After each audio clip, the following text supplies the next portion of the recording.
turn the number 2 mic off, we'll be nice. I'm glad we got recruited back there in the back. We did a on-the-spot training for about 10 seconds.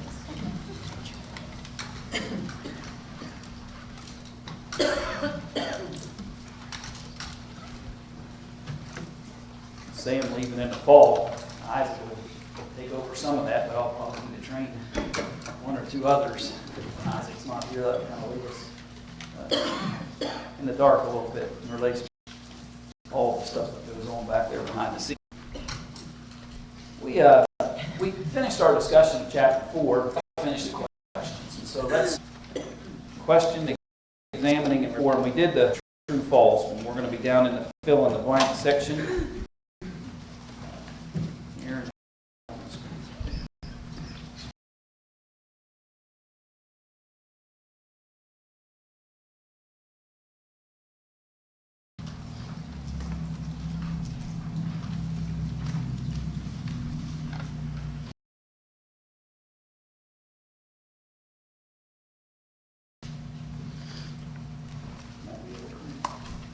Right along this way, but for some reason it didn't work. All right. So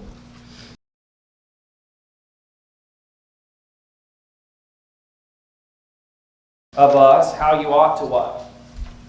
How to walk and to please God. Focus needs to be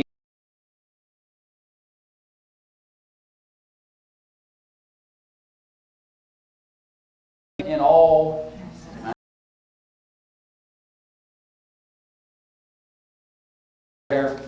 Thessalonica, but to all of that region, that ye may have lack of nothing. The Lord shall descend from heaven with a shout. Wherefore, comfort one another with these words. And the whole discussion was purpose. So shall we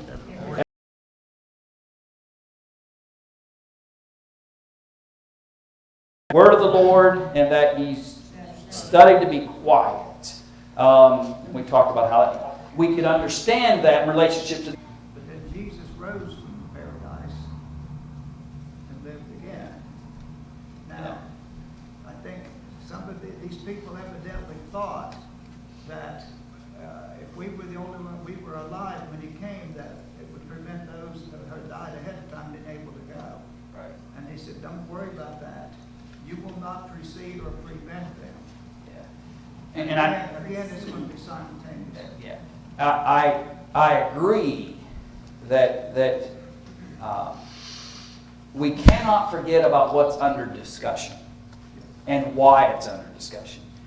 Again, we sometimes and we make this mistake a lot, and I don't. No, when I say we, I'm saying me. We people who have studied the Scriptures. We think about the Scriptures from our vantage point, and we almost continually try to act almost as if the Apostle Paul was writing this to us. Eventually, yeah, but not in its infancy, and not in its origins. Its origins were something he was writing to a young church in Thessalonica who had all kinds of issues with idolatry and paganism, who had to be warned about the fornication, the things that were involved in that idolatrous work. We over-Americanize the Bible all the time because we've almost convinced ourselves we are special in the order of God's thinking, and He has provided for us all kinds of special privileges as it relates to His will and purposes. Yet the same Bible says God is not a respecter of persons. He doesn't respect the soul in America, in the United States, any more than He does the soul in Canada, or the soul in Russia, or the soul in China, or the soul anywhere else, in other words. And so, sometimes we're always, and that's an overstatement, sometimes we make the mistake of overly trying to say, why is Paul writing this to me? When the first question needs to be, why is Paul saying that to the Thessalonians? And then how can I then benefit from what he taught those in Thessalonica? That, to me, is the better study approach towards any passage of Scripture. And that's something that we need to learn. And then we can come back and say, okay, what's he dealing with? Well, this is what he's dealing with, and that's why he provides those kinds of discussions. Again, we're confused and we challenge ourselves over it sometimes. But he said those words were intended to do what at the very end of this text? Comfort.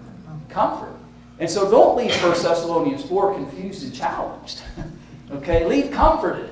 Well, how can I leave comforted? I leave comforted because I know that there's a great resurrection day coming. I leave comforted knowing that I don't have to be alive and remaining to benefit from the return of Jesus.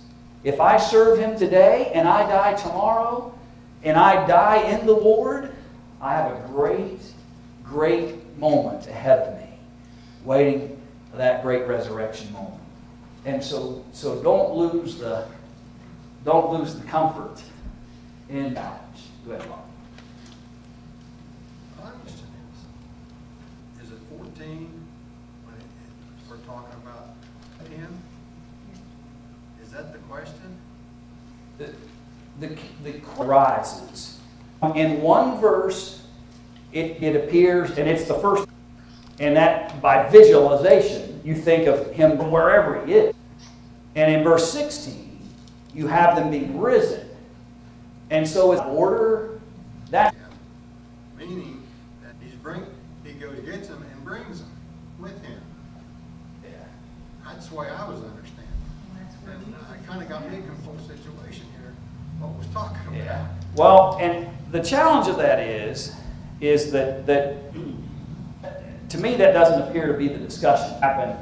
Then we're if that's the case, then we have a state going to heaven, and we're not even raised yet, according to verse 16. You understand what I'm saying? Well, no, I mean, as people, Christ. So, it can't be the preceding one direction. What we're talking comes back to earth in time, meets them who are asleep, and with him. I was understanding. I guess I'm not. On the way I'm supposed to go to the beach. More details. And I just wasn't expecting it. And maybe Kim's better than I did, and so she's exceeded, which is really scary for both of us. But if that's what you're talking about, I agree with that. That we have a summation in verses and a detail in the. Okay, we're on the same page. Are we going to be going with it? The ones that are left here are the dead, right? That's risen? Shall be caught up together with, not, he didn't say we'll go with, he said we'll be caught up together with them. So we'll end up in the same place. And again, here we go again. We're still trying to think about this as linear. Everybody wants to think of, because we're so used to that. We do this at 5 o'clock, we do this at 6 o'clock, we do this at 7 o'clock, we do this. I still contend this is a simultaneous event. And to try to say, here's the chronology is a mistake. Everything's going to happen right at one time. Boom. Trump sounds, dead rise, Jesus joins in the twinkling of an eye. It happens. And that's the comforting fact. This is what's going to happen, is the comforting fact. And we just have to be careful that we don't get so overwhelmed with the detail, because of which we won't. There'll be a day we'll understand more clearly either one side or the other of this. You don't have to worry about Jesus. Right? Take care of it. That's right. And we don't always have to understand the minutest of details of how God can do something. I don't know how God could allow for a virgin birth. I believe He did. I don't know how God could say, let there be light, and there was, but I believe He did. And that's kind of where we're at. Go ahead. Yes, sir. Well, I guess I'm curious why on verse 7, to me that puts version, like the New International Version says, after that we are still alive. And we made a thought earlier, a single order here, and that is the first with the Lord, alive and remain. I do believe that's the only. The people had died, and when the Lord comes back, what's going to happen to them? You get caught up in these little details, and this is so that you can comfort each other. Yeah. And it's obvious he writes this until the time he hears what, and they're all worried about him. They didn't live long enough to see Jesus' return. Don't worry about that. Here are some things. Anyway, how far you want to swim? Christ, everybody. What's that? I think in Christ is the qualifier. Is that Christian? Yeah, in Christ is the qualifier. Has the judgment passed? And, well, you're going to take it down. That, wow, can we cover that concept in the Hadean realm? That can sound like. Let me give you, I didn't do extensive study around those kinds of things, even before final judgment, because the Lord will know. I illustrate the court of law.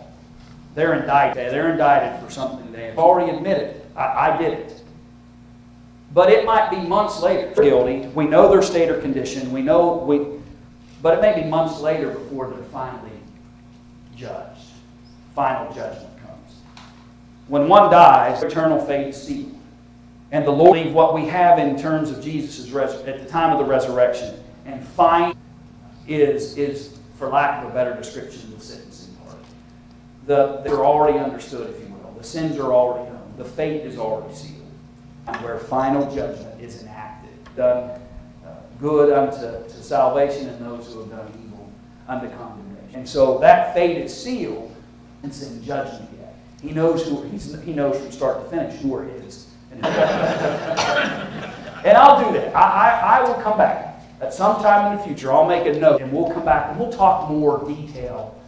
And I'll let some ask, but we'll talk more in detail of what happens while you're waiting, that kind of thing. Well, I don't know if it's recorded. I didn't do a lesson on the Hadean point. Yeah. Did you do that before I came? Was that while you were preaching? Brian, in the Hadean world is going to know as well. As best as I can understand, and of the rich man and Lazarus, that there's an obvious paradise, and yet there's a final sentencing at judgment. That all. Yeah. And again, I know maybe it's an attempt to oversimplify. I still come back to we are still so constrained with the idea of time. In other words, in our mind, there's somebody who's been in torment now for nearly 2,000 years. But it's not linear with God. I really see it more of a than I do. It's that way to us because we're kind of living throughout the history. God already knows that history. You know what I mean? He could unfold a book and he could know it. I guess he could string it out. What's the difference in some senses? Because what's 2,000 years in relationship to eternity anyway? Again, we do that. I mean, how many sermons you all probably heard over the years of people trying to describe eternity? Have you heard tri-ocean? You've probably heard that one before, right? Or maybe you've heard them go and scoop up a bucket of sand off the beach and kind of figure out a way to understand eternity. I don't know that we can. Timelessness. I mean, Elizabeth has an what? Oh, yeah. She says, we just. That's right. And the goal, that should be our purpose, is to do what the Lord has instructed us and find ourselves in that same condition. But I also understand that these kinds of things can challenge folks. Some folks aren't as quickly as satisfied with simplistic answers. And I get that. I understand some people struggle a little more with certain details. You're a thief on the cross. Jesus said, "This day you shall be with me in paradise." Sounds good, Kevin. Well, you mentioned. I think if a couple more answers in verses 5 through 7, and then 11, those passages might help us have a better picture of what's going on in the Hadean realm and who's being held and so forth. There is some knowledge available to us in relationship to those things. Also with this judgment, all your good deeds, all your bad deeds are going to come before the Lord. And how long would that take from the beginning of the world to every person that's existed, you know? Yeah. And it's happening in a twinkling of an eye. Yeah. I don't know exactly what we envision sometimes, but you can almost, next, that's what we envision. But that's not really it, is it? And then we get back into that, instantaneous kind of thought. Anything, we're thinking about things, and it doesn't bother me at all if you have thoughts about them shared, and that's what class is about. I did feel like a little bit. All right. Any other thoughts about chapter 4? Just 13 through 15 thought, as you referred to, and then 16 through 18, talking about Jesus rising again, even so God will bring with him sleep in Jesus. I don't there, and from the study that I have done, I don't see there that was raised, so those that are dead, that's what I see there. And then we see the specifics then in verses 16 through 18. Don't fret over this, because Jesus is already the first fruits of our resurrection, and in the same manner that God is him, God will bring them that have died. And so I can see that picture as well, rather than, again, trying to get this concept of this is the picture. Yeah, if you say he rose again, that means Jesus slept, and he did. Yeah, I think I understand what he's talking about, the original resurrection of Jesus as it compares to these folks that have died, and I see that. Okay, let's cover chapter 5 in the last 10 minutes.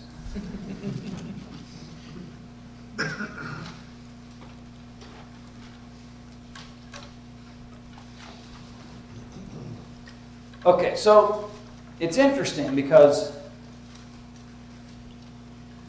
take a breath here for a second and get back to the simplicity. They were concerned over the fact that some had died prior to Jesus coming back. He tells them, don't worry about that.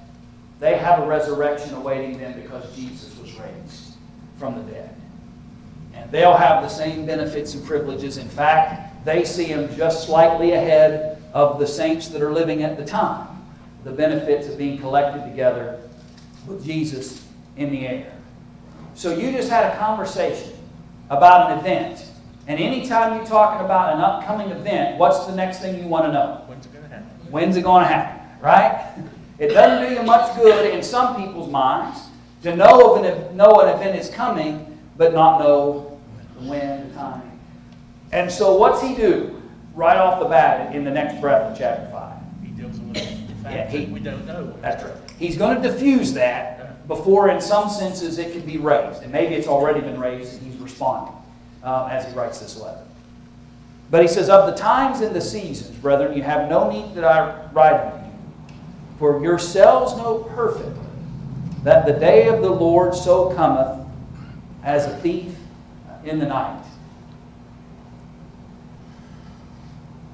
My mind went a little bit for a moment in, okay, for yourselves know perfectly that the day of the Lord so cometh as a thief in the night. What's the only way they could have known that? He told him. Yeah. My conclusion about that is basic in that either Timothy's already, when he went back to see him, time dealing with that subject matter, and he comes back and tells Paul, listen, we kept talking, trying to get them to understand that we don't know. Or Paul, but they have been in an unknown moment.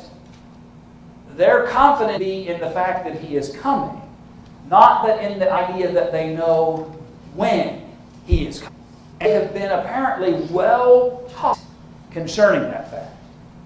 For when they shall say peace, then sudden destruction cometh upon them, as travail upon a woman with child, and they shall not escape. And so, the idea that Jesus serves as a warning that people should be what? Prepared. Continually prepared and watchful, right? He says, right? You illustrate before. In many ways, I believe Jesus will come in a cloud. But what kind of clouds and lightning? You know, we see stormy weather. He said in cloud. And I know that there are all types of clouds, right? And my point is this. Quit trying it out. That's really what he said. Because you're gonna convince yourself that there's going to be a moment where right now things are too pleasant. There's too much peace. There's too much safety. It's too pleasant right now. And then he comes. And so he says, quit trying to all of that.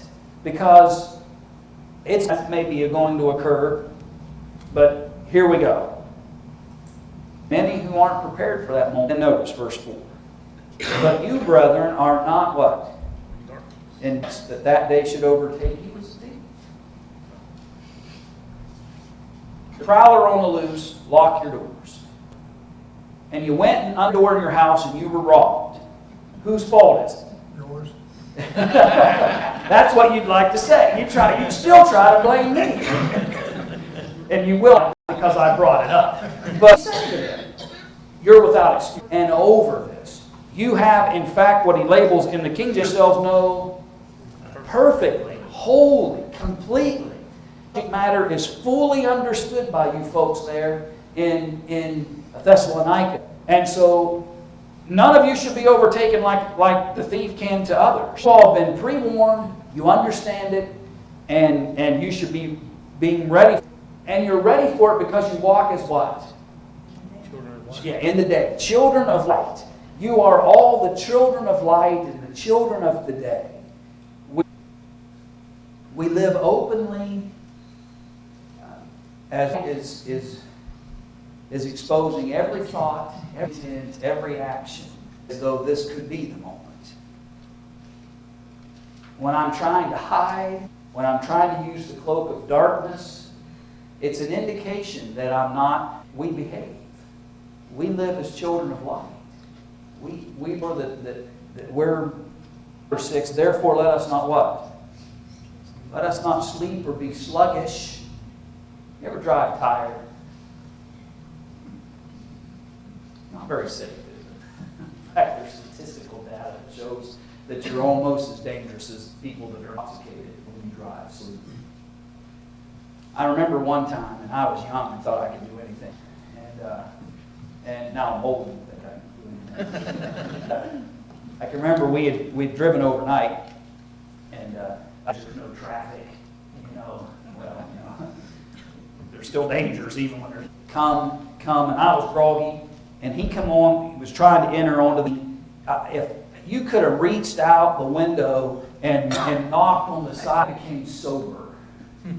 Not from a drunken stupor, but a sleep almost instantaneously. Almost too late.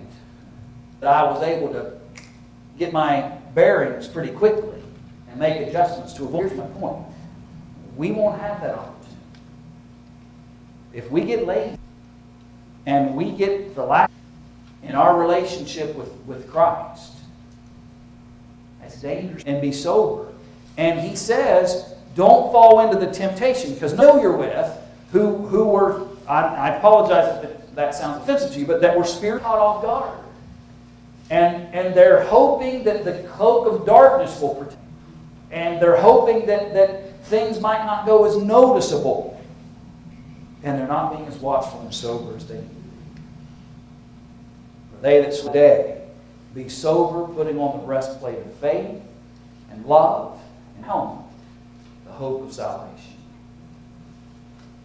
Avoid becoming sleepy and tired and trying to use a cloak of darkness. What's he tell us to do? Put on the breastplate of faith and love. You talk about out of Ephesians, and Paul spoke to. It's hard. I suppose some folks, but it's hard to wear armor and not know you're wearing armor, right? Protecting us. Okay.